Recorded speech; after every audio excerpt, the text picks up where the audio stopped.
Kinben Book 5, Chapter 54. Kinagabihan, nakikita ngang tulog na sa loob ng hotel room sina Martin, Maki, Larry at Baron. Tanging si Ricky na nga lang ang gising na sandali munang lumabas para magpahangin sa labas. Balak din nga niyang pumunta sa isang bukas na convenience store sa may tabi ng hotel. Dala niya ang kanyang phone at earpods dahil tatawagan din niya si Andrea. Tawagan mo ako mamayang 10 PM. Ha? Dapat natutulog ka ng ganaong oras ah. Sabi naman ni Ricky nang makausap na niya ito kanina nang kumustahin siya kung kumain na ba raw siya ng hapunan. I've been sleeping from 1 PM to 6 PM kanina. Pagpasok nga niya sa isang 24-hour na store sa may kahilera ng hotel ay napapunta agad siya sa machine ng kape. Magkakape raw siya at matapos naman niyang mabayaran ito sa cashier ay naglakad na siya sa isang bakanting mesa sa loob upang maupo.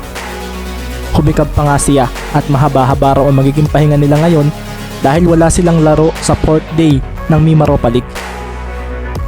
3 laro pa bago matapos ang regular games at kami na lang ang walang talo. Sabi nga ni Ricky sa sarili na may pagbilang pa sa kanyang daliri. Humigop na si Ricky ng kape. Napapikit pa siya sa init noon at bahagyang natanggal noon ang kanyang antok. Sandali nga rin siyang tumingin sa labas mula sa transparent na salaming dingding ng lugar at makikitang marami pa ring sasakyan na dumaraan dito kahit ganitong oras na. Dito na nga niya kinuha ang kanyang phone at nagchat kay Andrea. Okay na ba? Chat niya sa dalaga na mabilis namang nasin at may 3 tuldok pang ang lumabas sa ibaba. Bigla nga niyang namiss si Andrea dahil kung bibilangin ay halos 1 linggo na raw magmula nang umalis sila ng Kalapan. Kung hindi lang buntis si Andrea, kasama sana siya rito. Nasabi na nga lang ni Ricky sa sarili at nang mabasa niya ang chat ni Andrea ay agad siyang umupo ng ayos. Tinawagan na nga niya ang dalaga at habang pinagmamasdan ni Ricky ang kanyang mukha sa phone ay napangiti na lang siya nang sagutin na ang video call request niya. Bumungad naman nga agad kay Andrea ang tawang-tawang mukha ni Ricky at napakunot siya ng noo dahil doon. Hoy, ito nga ang unang bungad niya. Tumitig naman si Ricky sa phone niya at pinagmasdan ng isang magandang babaeng naroon. Mabilog ang mukha nito at medyo gulo ang buhok. Pansin na pansin nga ang pagtaba sa mukha ni Andrea kung ikukumpara sa dati nitong postura. Napakaganda ng nasa phone ko. Nakangiting wika ni Ricky na ikinakunot lalo ng noo ni Andrea at sinabihan siyang tumigil sa pambobola. Tumaba na ako Ricky, sabi naman ni Andrea sa titig na titig pa rin sa kanyang si Ricky. Tumaba ka ba? Parang hindi ah. Hindi pati kita binobola. Bakit naman kita bubulahin? Sus, don't me, Mr. Mendez. Kamusta ka naman? Nanonood ka ba ng laro ko kanina?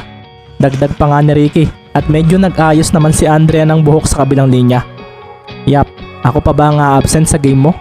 Pagyayabang ni Andrea na makikita pa ngang nagtitingin ng tinga sa ngipin sa kanyang phone na ikinaseryoso naman ni Ricky. Nakakamiss kang makita sa audience kapag may laro ako. Sabi nga ni Ricky matapos humigop ng mainit na kape. Ngumiti naman ng maliit si Andrea. Pero mabuti at ayos ka nang maglaro kahit wala ako mismo riyan. Kahit noong OMPL Finals, noong hindi na ako nakapanood ng live.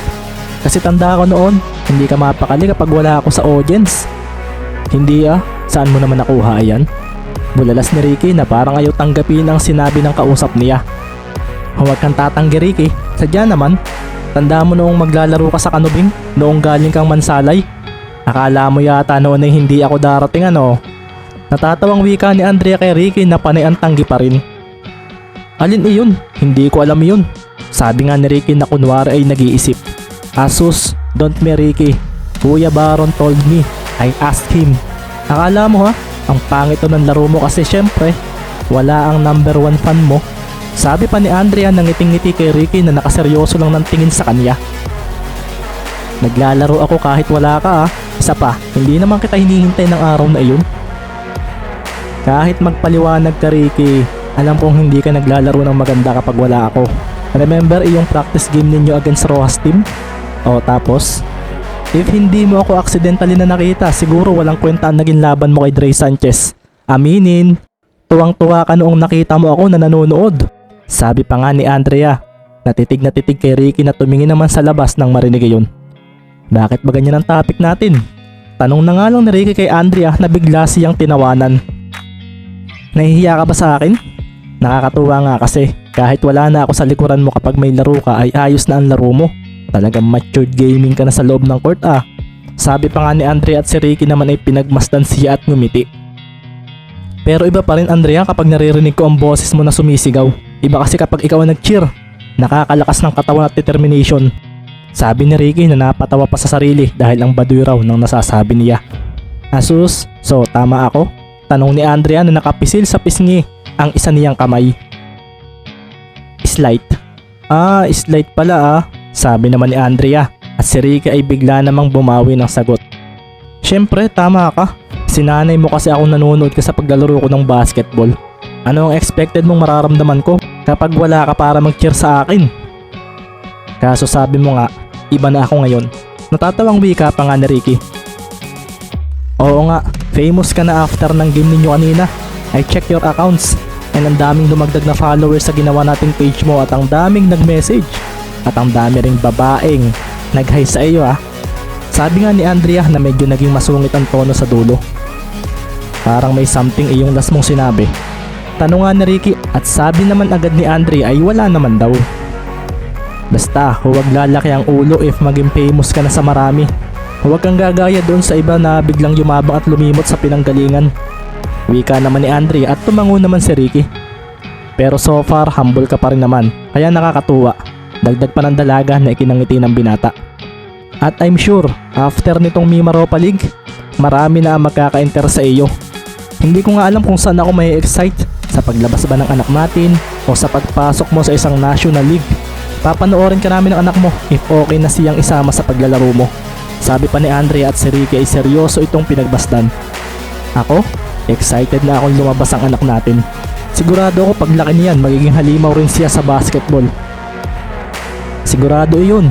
Magmamana ito sa lolo at sa papa niya. Tapos in terms of cuteness and handsomeness at good heart, syempre sa akin, natatawang wika pa nga ni Andrea. Para mo namang sinabing masama ugali ko ah. Sabi nga ni Ricky na titig sa phone niya. Kapag nag-champion kayo riyan, may premyo ka sa akin pag uwi. Sabi nga ni Andrea at si Ricky naman ay napangiti. Ayos ah.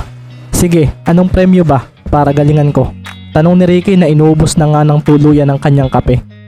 Kiss mula sa maganda mong future asawa. Kiss lang? Tanong pa nga ni Ricky na parang may laman. Tumaas naman ang kilay ni Andrea nang marinig iyon at napatawa na lang si Ricky at sinundan ng kanyang sinabi. Maraming kiss dapat. Banat na nga lang ni Ricky at si Andrea naman ay umamang ng suntok sa binata.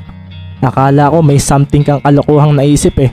Sabi nga ng dalaga. At umiling naman si Ricky na napatingin sandali sa pinto ng convenience store nang may tumulak dito na lalaki at pagkapasok ay nagdiretso sa may chiller area. Maya-maya pa ay may ilan ngang nasa loob ang biglang napatingin sa isang lalaking nasa may harapan ng cashier. Bumili nga ang lalaki ng kanin at ulam na nidlang ihit dito para kumain. Napaseryoso na nga lang ng tingin si Ricky sa pinagmumula ng ingay sa hindi kalayuan. Nakita na nga lang niya na may ilang namimili ang nagpapapicture doon sa isang lalaking nakapila. Artista ba iyon? Tanong nga ni Ricky sa isip habang nakikinig sa pagkukwento ni Andrea tungkol sa mga ginawa nito ngayong araw. Nang matapos magbayad ang lalaking pinagkaguluhan ng ilang nasa loob ay napaseryoso nga si Ricky nang dumating ito sa may harapan ng lamesa niya na parang ang lakas ng datingan. Naka plain white shirt lang ito na tinernohan ng shorts na black. Brad, pwedeng makiupo? Tanungan ng lalaki at tila naging pamilyar naman kay Ricky kung sino ito. Kayo ba si... Sambit ni Ricky at nang mapatingin naman sa kanya ang bigotilyong lalaki ay napaseryoso rin ito dahil namumukhaan rin niya ito. You're Ricky Mendez, the guy na nagtala ng 53 points kanina against sa Divers. Bulalas naman ang lalaki na kung titingnan ay may taas na 6'3" at sa pag-upo nito ay agad itong nagpunas ng palad.